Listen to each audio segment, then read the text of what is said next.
All right. Hopefully, I'll be able to save somebody some time, trouble, and money. I'm shooting this on my iPhone. Don't expect anything professional. Just trying to make a video for y'all that I couldn't find out there for myself. Volvo.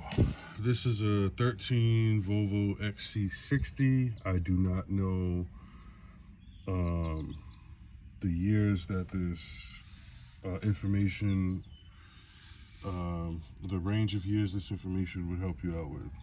Okay, what I can tell you is for those who are not professional mechanics who have the electronic parking brake. Maybe I'll go to the other side because this one's missing. Private video. Okay. Straight to the point. You have these electronic brake calipers, right? You can tell you have electronic system when you have this big black thing on the back of the caliper. Most of y'all who've done jobs know that you can use a C-clamp or find a way to collapse this or push this piston in when it's time to put new pads on. Okay.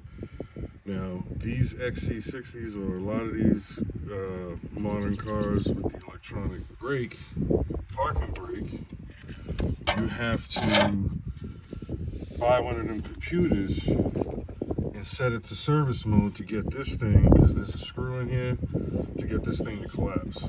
One dude is on there, TRQ I think, talking about how to do this with the computer.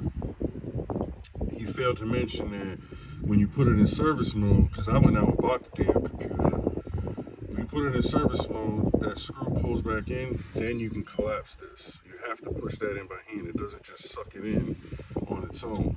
I just want to add that I may be wrong. With mine, they spun, but they didn't retract. I wasn't sure how to use it, so I ended up putting the car in and out of service mode several times, which caused the piston in the caliper to come all the way out, which now means I have to reset the piston back into the caliper and then bleed the brakes. Okay, well, I'm here to tell you you don't need that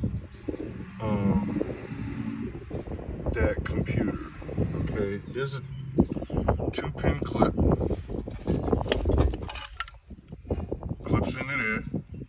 Okay, and what I found out is if you get a long wire and run it from the battery back here. I use alligator clips with covers so you don't burn anything out. You touch these two terminals, give it power, and that'll activate it. One way will have it screw out. You flip the polarity, it'll have it screw in. You got to figure all that out on your own. I can't tell you negative, positive, which one goes where. But when it's time to change your pads, you run that power over here. If you don't have the computer, you don't want to buy the computer.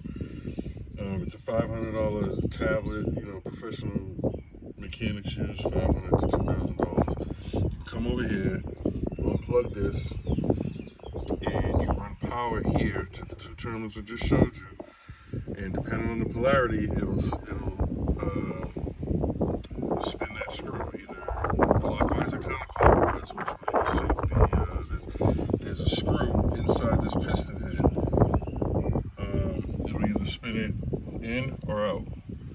So you tap it, you'll feel it push out, then you reverse the polarity, you suck it all the way back in, then you use the C-clamp, push this in, and boom, with the